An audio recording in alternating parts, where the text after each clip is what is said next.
Alright, y'all, we back with another deck profile. This time we have a second place runner-up, Tingy Swordsoul deck profile for the Los Angeles regional. So piloted by Richard Carter. So let's get into the deck profile. Like, comment, subscribe. I'm bringing more videos, and we also on the road to 1,000 subscribers. Also check out the live stream every Saturday. Let's get into the deck profile. So we have a main deck count of 41 cards for the Swordsoul deck profile. So let's get into it. Played 3 Swordsoul Moyi. If this card is no more special summon, you can reveal 1 Swordsoul card or 1 worm monster in your hand, special summon 1 Swordsoul token. While that token is in the main monster zone, the player who summoned it cannot special summon a monster from the extra deck except synchro monsters. If this card is sent to the graveyard as synchro material, you can draw 1 card. So pretty good. This is the draw one, so you must play 3 of these. This card right here is the burn card. Swordsoul Strategist Long One. You discard 1 other Swordsoul card or 1 other worm monster, special summon this card from your hand. This special summon 1 Swordsoul token. While that token is in the main monster zone, the player who summoned it cannot special summon a monster from the extra deck except synchro monsters. If this card is sent to the graveyard as synchro material, you can inflict 1200 damage to your opponent. You can only use each effect once per turn. So basically, you see every time these cards hit the graveyard, they have like a special effect. Banish 1 Swordsoul card or worm monster from your graveyard, special summon 1 Swordsoul token. While that token is in the main monster zone, player who summoned it cannot special summon a monster from the extra deck except synchro monsters. If this card is sent to the graveyard as synchro material, you can send 1 Swordsoul card or 1 worm monster from your deck to the graveyard. Alright, so basically, yep, they continuously have graveyard effects. Incredible Ecclesia the Virtuous. If your opponent controls more monsters than you do, you can special summon this card from your hand once per turn this way. You can only use each of the following effects once per turn. During the main phase quick effect, you contribute this card, special summon 1 Swordsoul monster or 1 Fallen Albaz from your hand or deck. During the end phase, if a fusion monster was sent to the graveyard this turn, add this card to your hand. So basically, this is like an extender, a free special summon. And they're also pretty good going second. We have 1 Swordsoul Shatana, 2 Adora, 2 Vishuda, and 3 Ashuna.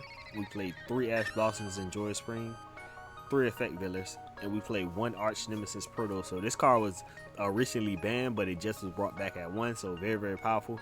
Probably the only reason you could really play this deck competitively, but let's get into it. Let's read it. Cannot be normal / summon / set. Must first be special summoned from your hand by banishing 3 monsters.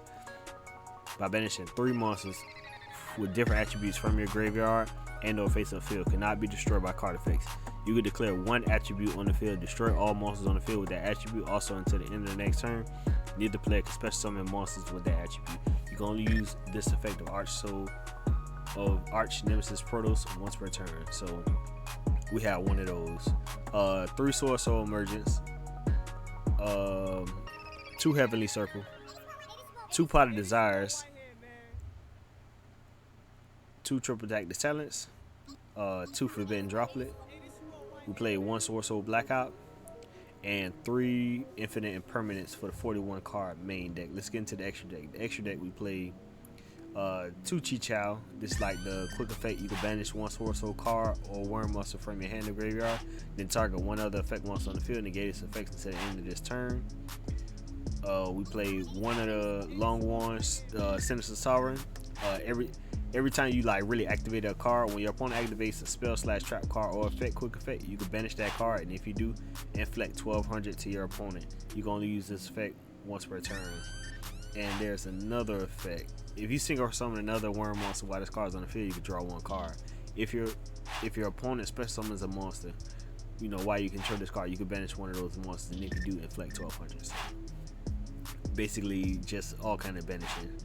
For each banished card, let's get into the Supreme Sovereign Cheng Ying. For each banished card, this card gains 100 attack / defense, and monster your opponent control loses 100 attack / defense. If this card will be destroyed by card effect, you can banish 1 card from the graveyard instead.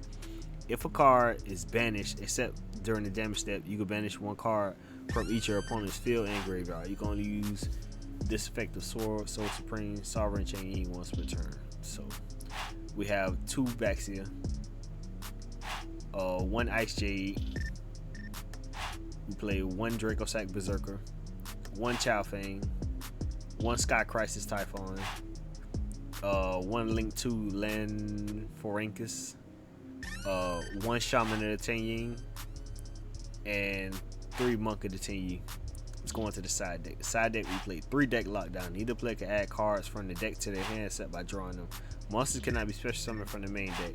Destroy this card during the second standby phase after activation. Pretty good.